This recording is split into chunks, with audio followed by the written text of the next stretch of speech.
Berpulangnya Raisa Hatapi pada Selasa 1 April 2025 lalu tak langsung dimakamkan lantaran masih menunggu kedatangan sang putra Surya Sahetapy yang berada di Amerika Serikat. Dan malam tadi Surya tiba di lokasi mengenakan kaos lengan panjang berwarna hitam. Tanpa banyak bicara, ia langsung beranjak menuju sang ayah yang sudah terbujur kaku tak bersuara atau bahkan menyapa Surya untuk terakhir kalinya. Jangan biar dulu ya, biar masuk dulu. Siap, ya. siap Om. Biar masuk dulu ya. Biar masuk dulu. Saya sini deh. Biar masuk dulu. Maaf Pak.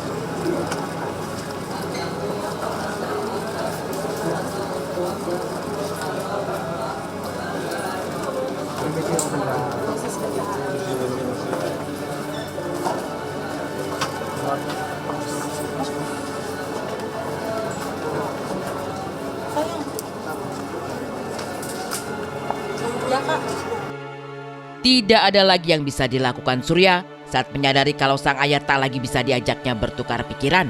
Di samping peti jenazah, ia hanya bisa menatap, sesekali merenung.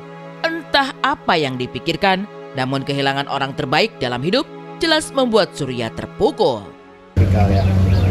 Sebagai orang tua kan mungkin kalau di TV atau apa tegas ya. Tapi sebagai orang tua sangat diplomasi juga sama anaknya, sangat terbuka buat diskusi, kita banyak diskusi. Setiap ketemu pasti berdiskusi dari apa itu politik, apa itu seni, segala macam kita diskusi. Dan dia orang yang bebas tapi diarahkan, bebas dan bebas. Untuk bisa selalu memanusiakan manusia, untuk tidak pernah memandang kelas sosial, semuanya orang tuh harus bertreat sama begitu. Itu sih ya, pesan dan tauladan yang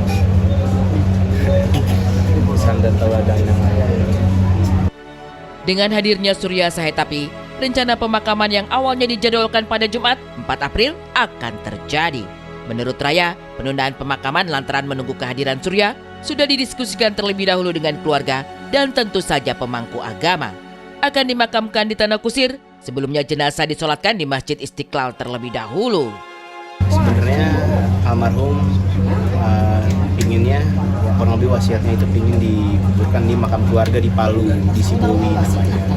Tapi karena dia efisien dan prosesnya bisa berlangsung dengan cepat, kita akan makamkan dulu untuk sementara di Tanah Kusir. Mungkin dalam 1 atau 2 tahun lagi almarhum baru akan dipindahkan jenazahnya ke Palu, ke kuburan keluarga bersama kakek-kakek saya dan sangat keluarga yang ada di Palu. Seperti itu, Mas.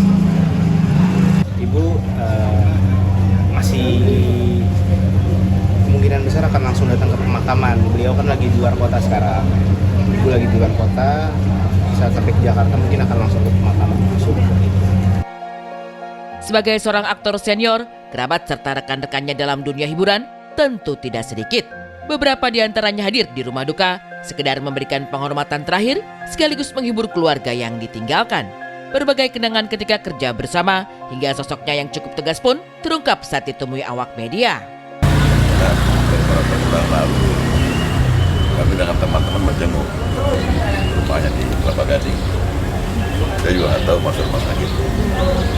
Udah lama sakit kan, stroke. Dan waktu kita ke rumahnya juga rame-rame dengan teman-teman kuliah. Itu sudah lupa-lupa ingat, kayak amnesia. Jadi susah komunikasi. Ya, dan begitu ya kita berdoa aja. Sulit kembali seperti sedia kala kan. Ketemunya itu kalau nggak salah nggak sampai 4 atau 5 hari sebelum beliau wafat lah. Sebelum beliau wafat itu tepat ya habis kita istilahnya besokannya tuh kalau nggak salah 1-2 hari ada kemajuan tuh dari Mbak Marcella ngasih kabar. Alhamdulillah umrai, kalau Mbak Marcella kan bahasa ini umrai ya, umrai bahasa naturalisasinya itu udah ada penurunan segala denyut jantung segala macamnya, terus nadinya udah alhamdulillah udah normal, bahkan udah ada pindah kamar. Itu bersyukur, artinya kalau dipindah kamar kan berarti ada semacam baikan ya. Kita mengucap syukur semua, alhamdulillah. Banyak para teman ngasih ucapan alhamdulillah, dan cukup kaget juga ternyata kemarin hari Senin yang malam Selasa sekitar jam setengah 10-an, walaupun kalau nggak salah update-nya 9.10 kalau nggak salah yang meninggal, tapi jam setengah 10 beritanya udah menyebar gitu. Ya, almarhum aktor yang serius ya. Saya main banyak film dengan dia. Ada film-film yang juga bagus, ada juga film ecek-ecek. Legend on kan begitu. Ya, ada banyak film komedi maupun seperti yang serius seperti Opera Jakarta, Silman Jaya. Juga banyak. Selain itu juga kenal di teater. Ya, kalau Ray ini perjalanan karirnya panjang. Ya kita semua sedih sih karena apa ya, Bang Ray itu kan orangnya sangat sangat open gitu, sangat gampang sekali gitu ngobrol apa tuh sama dia selalu seru gitu. Jadi pasti berasa lah kehilangan untuk kita semua secara pribadi maupun juga untuk dunia perfilman secara keseluruhan gitu, karena dia banyak sekali berkontribusi untuk perfilman Indonesia juga. Salah satu yang juga tidak bisa dilupakan adalah kenangan dari Kubil yang pernah beradu akting dengannya.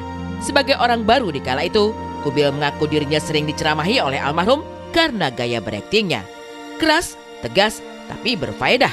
Itulah salah satu pelajaran berharga yang bisa dipetik saat kerja bareng Ray Sahetapy. Saya secara pribadi kehilangan sosok abang, sosok guru. Kenapa dibilang guru?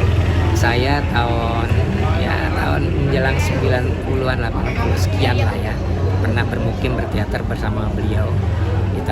Kita berproduksi, beliau jadi sutradara, Mbak Dewi sebagai produser. Kita mentas di teater terbuka, ya, teater Arena Tim. Bahkan kita juga mentas di Solo waktu itu bawa rombongan. Itu yang membuat kenangan saya nggak pernah lupa dengan Bang Ray, yang ketika saya latihan teater banyak dimaki-maki, banyak dikasih tahu, dan ternyata ilmu itu sangat luar biasa dan bisa kita jalani, bisa kita praktekkan bahkan di dunia film dan teater yang saya geluti sampai saat ini. Almarhum itu orang yang sangat humble ya, nggak banyak ngomong, tapi kalau lagi ngomong kadang-kadang nyelekitnya apa ya, kalau dalam proses berkarya khususnya teater ya, karena memang saya lebih teater ke beliau tuh selalu bilang gini, Bil, udah lu main apa adanya deh gitu.